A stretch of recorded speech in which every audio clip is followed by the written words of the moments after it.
खलीफा के हम हैं खलीफा हमारा, वो दिल है हमारा आका हमारा, हमारा हमारा खलीफा हमारा, वो दिल है हमारा आका हमारा, वो दिल है हमारा आका हमारा।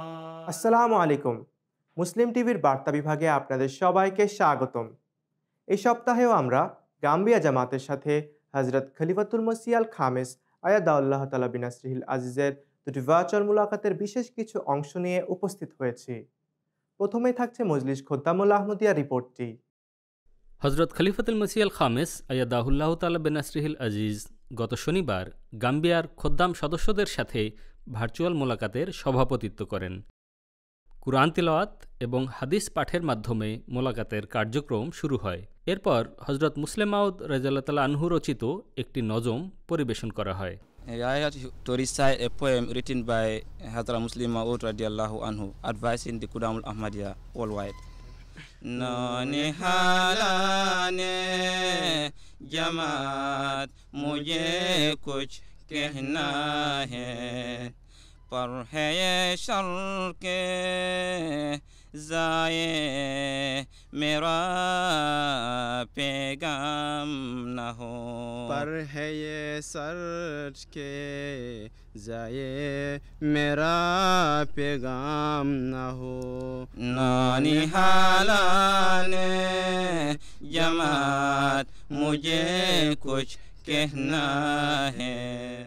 খোদ্দাম সদস্যগণ সংক্ষিপ্ত তথ্যচিত্র পরিবেশন করেন। Walaikum warahmatullah, brother Huzur.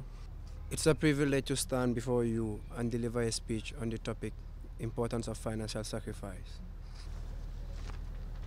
Sacrifices varies depending on the circumstances of every age. In today's time, financial sacrifice is very essential, and it's clear from the above narration that Allah Almighty Himself takes care of such a person who takes part in it with pure intentions. He never forgoes those who strive in His way with their wealth and possessions. মোলাকাতের দ্বিতীয় অংশে প্রশ্নোত্তর পর্বের আয়োজন করা হয়। Assalamu alaikum, beloved Huzur. My question is, how can we serve the Jamaat and our country in the best possible way? You see, you are called Khudamul Ahmadiyya, servants of Allah, and the best possible way is that you have to be sincere and honest with your work, right? Being a khadim, if you are assigned any duty, you should always be ready to discharge that duty, to serve the Jamaat. And as far as your country is concerned, you should always be honest and sincere to serve your country, right? When you are working in some government department, you should be very much sincere and honest. People should know that he is the person who is hardworking and honest and sincere with his work. He is sincere with the country. He loves the country, and as we say that love of the country is part of your faith. If you have this thing in mind, then you will serve your country as an essential part of your faith. So these are the things you should always keep in mind, that be sincere, honest with your work, whether you are serving the country or the Jamaat, right? And people should take your example, that these are the people who are called Ahmadis, and they are very much sincere in their work and very diligent in discharging their duties. Assalamu alaikum, beloved Huzur. My question is, what can Africa do to be self-sufficient and achieve development? It is not only a matter of achieving some target of Africans only. Every nation who works hard will develop and achieve their targets. So the first thing is that you should give more emphasis on education. You see, your literacy rate should be very high. Not that every student gets primary education, but the target of the African government should be that every person of their country, whether it's a girl or boy, man or woman, should be highly educated. The minimum requirement should be secondary education. And if it is graduation, then that will be much better. See, if you are educated and your literacy rate is high, then it will broaden your mind. Then you will try to see what the world is doing and where the world is going, and what should be our goals and targets and objectives. So you fix your targets, big targets, so that when you fix your big targets, you will work hard to achieve them.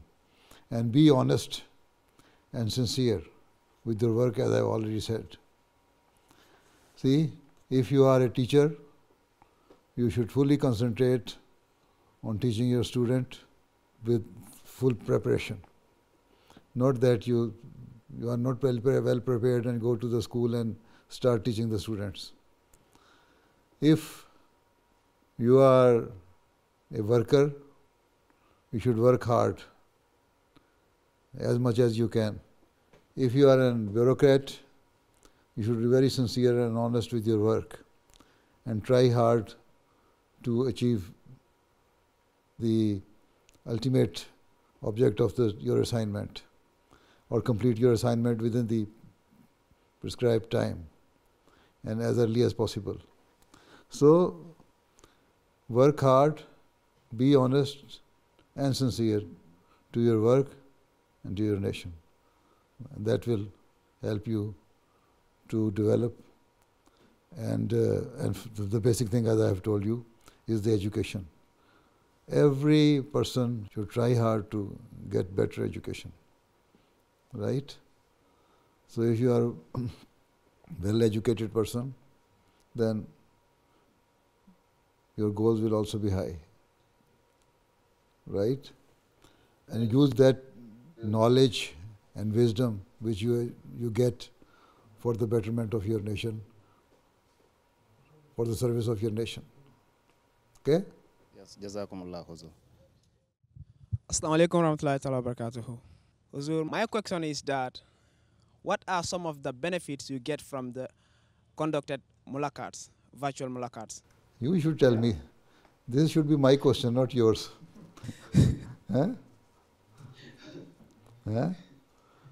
So, do you think you are getting any benefit from this mulakat or not? Yeah, I'm getting benefits because I'm following some of the previous mulakats on YouTube, and I have been following some of the answers you have been giving to some of those who ask questions and the advice you give it to the Kudams as well. That is helping you. Yeah, a lot. So you have answered your question yourself? Huh? Okay, Jazakallah. At least one benefit is that, which I get from this virtual mulakat, is that I can see your faces. I can see how strong and staunch the people of the community are in their faith. And I can see the love for the Khilafat on their faces, as I can see on your face. So this is the benefit which I am also getting.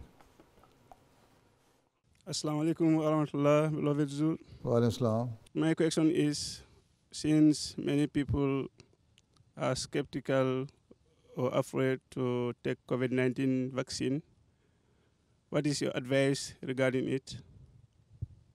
You see, if the vaccine is available there in the Gambia, you should try to get it. So don't worry. And they want to vaccinate you with the anti-COVID vaccine, then no harm in getting it. Okay? Jazakallah. Assalamu alaikum, beloved Hazur. In the Holy Quran too, Allah mentioned about the jinn and mankind. So what is the difference between the jinn and mankind from the Jamaat's point of view? You see, jinn, there are quite a different connotations of word jinn, right? Jinn means anything which is hidden. This is why bacteria is also called jinn. Those people who live in the hidden places and they do not come out publicly, they are also called jinn. Those big people, they keep their distance from the ordinary man, they are also called jinn. So there were people who were called jinn in the Holy Quran, mentioned in the Holy Quran, who came to listen to the words of the Prophet of Islam sallallahu alaihi wasallam, right? And they said that we have listened to the words and these are the true teachings and we should try to believe in this thing. So that means they were the people, they came secretly, they didn't want to expose themselves, and then they went back to their country and there they spread the message of Islam.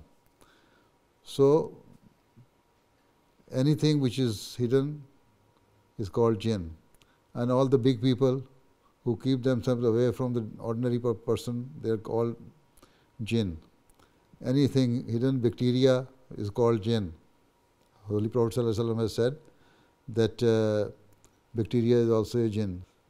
So this is the definition of jinn. Otherwise, in terms of human beings, jinns are also human beings, but those people who claim themselves to be above the ordinary person, and they try to keep themselves distant from an ordinary man, ordinary people. See, this is the difference. Otherwise, not much difference. This is what we can comprehend from the teaching of the Holy Quran, from the Holy Quran, right? Okay, all right. Now, Sadr Sahib, your time is over. Mullah Khairan, beloved Huzur, we are very much thankful to you again for giving us the opportunity to spend time with you despite your busy schedule. We will continue to pray for you.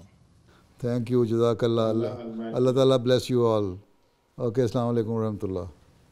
Wa alaikum assalam wa rahmatullah. পরবর্তী দিন রবিবার গাম্বিয়ায় আবারও দ্বিতীয় virtual সভা অনুষ্ঠিত হয়। এবার মজলিস আতফুলুল আহমদিয়া প্রিয় হুজুরের সাথে ভার্চুয়াল ক্লাসে অংশগ্রহণের সুযোগ লাভ করে। পবিত্র কুরআন তিলাওয়াত ও শর্ট প্রেজেন্টেশনের পর আতফাল সদস্যরা বিভিন্ন বিষয়ের ওপর প্রশ্ন করার সুযোগ লাভ করে। What are the ways of establishing meaningful relationship with God? So the best way is that you should always think that whatever you are doing, Allah Ta'ala is watching over you. Whatever you do, Allah Ta'ala is seeing. So when you have this type of mindset that whatever you are doing, Allah Ta'ala is watching over you, then you will not do bad things, right? And you will try to follow everything which Allah says to do. And you try to leave all those things which Allah Ta'ala says that you should not do, right? So always think that Allah Ta'ala is seeing your every deed and action, wherever you are. You can hide yourself from the people, but you cannot hide yourself from Allah Ta'ala. One thing. Secondly, as Allah Ta'ala has said, that 5 daily prayers are obligatory. You have to offer these 5 daily prayers. So when you are praying, then you pray to Allah Ta'ala in your sajdas that Allah Ta'ala make you strong and staunch, that you have good relationship with Allah Ta'ala, and Allah Ta'ala listen to your prayers. And when your prayers are listened, then you will develop your relationship with Allah Ta'ala, right? In a much better way. Okay? So never leave 5 daily prayers. And while you are praying, you should pray to Allah Ta'ala that He should make this bond stronger and stronger ever before. Assalamu alaikum warahmatullahi wabarakatuh. Wa alaikum assalam. My question is, who should I please in order to please Allah? Allah Ta'ala says that you should say durood to the Holy Prophet Sallallahu Alaihi Wasallam. Right? If you say durood, Allahumma salli ala Muhammadin wa ala ali Muhammadin, kama sallaita ala Ibrahim wa ala ali Ibrahim innaka Hamidun Majid. Allahumma barik ala Muhammadin wa ala ali Muhammadin, kama barakta ala Ibrahim wa ala ali Ibrahim innaka Hamidun Majid. Then Allah Ta'ala will be happy and He will listen to your prayers. It will please Allah Ta'ala. So, Allah Ta'ala says that whatever written in the Holy Quran, these are my commandments. And whatever the Holy Prophet ﷺ has done, that is his sunnah. So, if you want to please me, you follow the sunnah of the Holy Prophet ﷺ. Right? And then later on, as prophesied by the Holy Prophet ﷺ, in the later days, the reformer of the age will come. So Allah Ta'ala says, if you want to please me, then you accept that reformer as well, who was the true servant of the Holy Prophet ﷺ, and whose advent was foretold in the Holy Quran as well. So, if you accept the Prophet Messiah ﷺ and follow his teaching, that you will also please Allah Ta'ala. Then, after that, the system which has been given to us by Allah Ta'ala after the demise of the Prophet Messiah ﷺ, that is the Khilafat, then if you are attached to the Khilafat, then you will become one community and a strong community, and then there will be unity. So when there is unity, then Allah Ta'ala will be pleased to see you that you are united. So first thing is that when you please Allah Ta'ala, then you have to follow the commandments given in the Holy Quran. Then you follow the sunnah of the Holy Prophet Sallallahu Alaihi Wasallam, then his hadiths and traditions. Then also try to accept and follow the teaching of the Prophet Messiah Islam, which are the true teaching of Islam, and the explanation and elaboration of the saying of the Holy Prophet Sallallahu Alaihi Wasallam in the Holy Quran, right? Then in this way you can please Allah Ta'ala.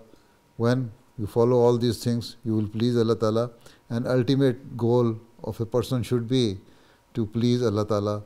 And if you please Allah Ta'ala, and Allah Ta'ala will be happy to see you if you are following all these things, and then He will accept your prayers and He will be happy with you. Assalamu alaikum, my dear and beloved Huzur. My question is, as children, can we celebrate our birthdays? You see, as Ahmadi children, yes, you can celebrate in your birthday in your houses. No need to spend money on inviting people on your birthday. So you can sit together with your family members and prepare some sweet and enjoy it. Some cake, some pastry, and then make a feast even and enjoy it, whichever you like. But to invite so many people and celebrate it in a way which is a lavish way, it is not permissible. We never celebrate the birthday of the Holy Prophet Sallallahu Alaihi Wasallam.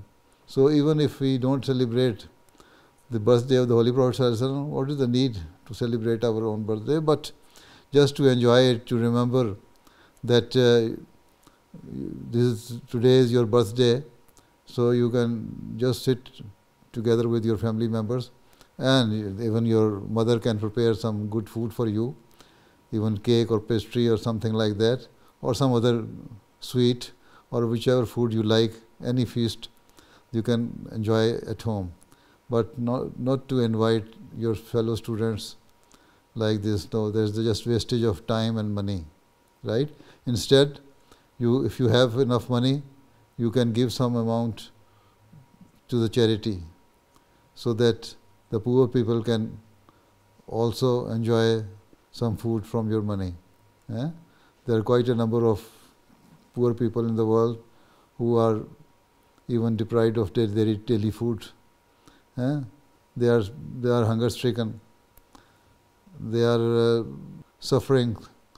So instead of spending money on something which is just useless, you should better help the poor people so that they can at least eat food and enjoy their life. But also you should celebrate your birthday by offering 2 rakats, 2 nafal. Pray to Allah Ta'ala that Allah Ta'ala has blessed you with this life and blessed you with so many things. So you thank Allah Ta'ala for this and also seek His help and pray to Allah Ta'ala that He always give you strength, more strength in the future, so that you can be a useful asset for your Jamaat and for the nation. Right? Okay? Assalamu alaikum, my beloved Huzur. My question is, how can we love Huzur and be dedicated to the institution of Khilafat?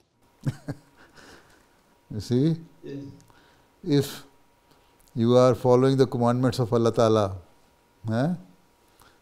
Yes. and following the instruction of the Khalifa of the time, right? The main thing is that you should love the institution of Khilafat. And once you are determined, you will try your level best to save the institution of Khilafat, then that means you are the person who loves the Khalifa of the time, right? So, and also follow the instructions given to you by Khalifa of the time, right? Because Khalifa of the time always gives you the instructions according to the teachings of the Holy Quran and the Sunnah of the Holy Prophet ﷺ, and according to the further elaboration of those teachings by the Prophet Messiah ﷺ, right? So, if you are following the instruction of Khalifatul Masih, listen to his sermon, then that means you love the Khalifatul Masih and you are determined to save and help the institution of Khilafat. And that should be your sole and main purpose, right? Jazakumullah. Which prayer does Huzur like and recite the most? There are quite a number of prayers which I like. I like the prayer Rabbi Inni Lima Anzalta Ilayya Min Khairin Fakir. Oh Allah, whatever the blessing you bestow on me, I am in need of that. So there are quite a number of prayers. Rabbi Habli Hukman wa Likni bi Salihin wa Jali Lisana Sidqin fil Akhirin. Right? So that Allah Ta'ala give me the wisdom and knowledge, right? And make me to be with those people who are Allah's loved ones. And they are doing good deeds. And then also give strength to my words so that people can understand it. So there are so many prayers, so which I like and recite, and Durood Sharif and Istighfar as well. Istighfar is the main thing which a person should recite, and I also try to give more emphasis on doing Istighfar. So you should also do Istighfar and say Durood. So Allah Ta'ala will save you because of this from the sins, any bad thing which comes into your mind. So if you are doing Istighfar, Allah Ta'ala will save you from it. So you should also do Istighfar. Right? Yes. Okay. अस्सलाम वालेकुम प्यारे हुजूर। वालेकुम सलाम। प्यारे हुजूर, मुझे गुस्सा बहुत आता है और आप दुआ करें कि मुझे गुस्सा ना आए। गुस्सा बहुत आता है? हाँ जी। अच्छा, तुम्हें गुस्सा बहुत आता है, तुम्हें गुस्सा ना आए तो तुम पानी, ठंडा पानी पी लिया करो जब तुम्हें गुस्सा आता है तो। तुम्हारे छोटे बहन भाई हैं, बड़े बहन भाई हैं? छोटे बहन भाई। तुम सबसे बड़े हो? हाँ जी। कितने साल के हो? 10 साल के? हाँ जी, 10 साल का हूँ। अच्छा, तो तुम छोटे बहन भाइयों पर रहम किया करो ना। तो छोटों पर रहम करना चाहिए, उन पर गुस्सा नहीं आना चाहिए। तो ठंडा पानी पी लिया करो, तुम भी इस्तग़फ़ार किया करो, फिर गुस्सा नहीं आया करेगा। और ठंडा पानी पी लिया करो, ठीक है? ठीक है। अच्छा, और आगे? Assalamu alaikum, beloved Huzur. My question is, we want you to visit Gambia. Okay, then pray for it. Pray that Allah Ta'ala make my visit to Gambia as early as possible. Right? I also want to visit Gambia. I don't know, you are more anxious for my visit or I am more anxious than you. Okay, we should both pray. Allah Ta'ala, when Allah Ta'ala accept our prayer, then I will visit Gambia, inshallah. Okay? Then I will see you there personally. Okay? Okay. Now, Sadr Sahib, time is over. Almost 1 hour. So I think it was a good meeting with your Atfalul Ahmadiyya. I don't know whether they enjoyed it or not, but I enjoyed sitting with them. MashaAllah, we enjoyed all the mulaqats we have with you. And we are very much thankful to you for dedicating 2 special weeks to the Republic of the Gambia. But what about Tifa Atfal? Did they enjoy as well? I'm quite confident that all of them enjoyed. And they are all answering that they all enjoyed it. Okay. Okay. Okay. Allah bless you all. And see you next time, inshallah, sometime. Okay, assalamu alaikum wa rahmatullahi wa barakatuh. Assalamu alaikum. Wa alaikum assalam wa rahmatullahi wa barakatuh. এই ছিল গত সপ্তাহে অনুষ্ঠিত Gambia জামাতের সাথে দুটি virtual মুলাকাতের বিশেষ কিছু অংশ। এখন আমরা আমাদের রিপোর্টের শেষাংশে চলে যাচ্ছি, যেখানে থাকছে এই সপ্তাহের জুমার খুতবার সারাংশ। হজরত খলিফাতুল মসিহ আল খামেস আইয়াদাহুল্লাহ তাআলা বিনাসরিহিল আজিজ জুমার খুতবায় হজরত মুহাম্মদ সাল্লাল্লাহু আলাইহি ওয়াসাল্লামের সাহাবীদের স্মৃতিচারণ অব্যাহত রেখেছেন। প্রিয় হুজুর হুদাইবিয়ার সন্ধির ঘটনা উল্লেখ করেন, যখন মুসলমানরা ইসলামের প্রারম্ভে মারাত্মক অত্যাচার সহ্য করেছিল এবং নিজেদেরকে ধর্মের জন্য উৎসর্গ করেছিল।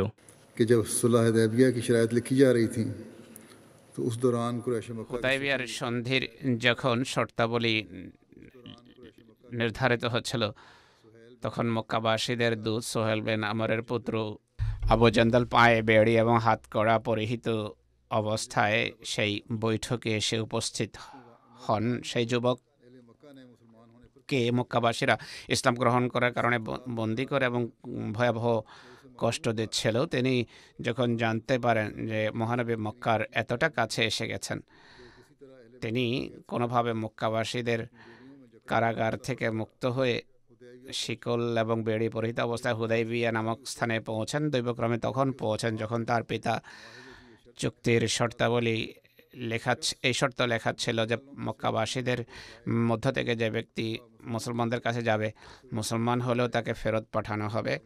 আবু জন্দল সেই অবস্থায় নিজেকে মুসলমানদের সামনে উপস্থিত করে এবং মর্মান্তিক কণ্ঠে মুসলমানদের সম্বোধন করে বলে যে মুসলমানরা, শুধু ইসলাম গ্রহণ করার কারণে আমাকে কষ্ট দেওয়া হচ্ছে, খোদার খাতিরে আমাকে উদ্ধার করো। এই চিত্র দেখে মুসলমানরা ছটফট করে ওঠে, কিন্তু সোহেলও অনড় ছিল নিজের হঠকারিতায়, আর মহানবীকে বলে যে এটি আমার প্রথম দাবি যা এই চুক্তি অনুসারে আপনার কাছে আমি রাখছি, অর্থাৎ আবু জন্দলকে আমার হাতে তুলে দিন। হুজুর ইসলাম বলেন, বিষয়ের নিষ্পত্তির উদ্দেশ্যে বলেন যে আসো, এমন কথা ছেড়ে দাও। আমাদের প্রতি অনুগ্রহ করে আবু জান্দালকে আমাদের হাতে তুলে দাও। সোহেল বলেন, না, এটি কখনো হবে না। তিনি বলেন, সোহেল, নাছোড় আচরণ পরিত্যাগ করো, আমার কথা মেনে নাও। সোহেল বলে, এ কথা আমি আদৌ মানতে পারি না। তখন আবু জান্দাল পুনরায় ডেকে বলেন যে, হ্যাঁ মুসলমানরা, তোমাদের এক মুসলমান ভাইকে কি এভাবে কষ্ট পাওয়ার জন্য আবার মুশরিকদের কাছে ফেরত পাঠানো হবে? অদ্ভুত বিষয় হলো, তখনও আবু জান্দাল মহানবীর কাছে কোনো আপিল করেননি, বরং সাধারণ মুসলমানদেরকে সম্বোধন করেছিলেন। এর কারণ খুব সম্ভব এটি ছিল যে তিনি জানতেন মহানবীর পবিত্র হৃদয়ে যত ব্যথাই থাকুক না কেন, তিনি কোনোভাবে শান্তি চুক্তির জন্য হানিকর কোনো কিছু হতে দেবেন না। और हम इस माहदे के खिलाफ कोई कदम नहीं उठा सकते।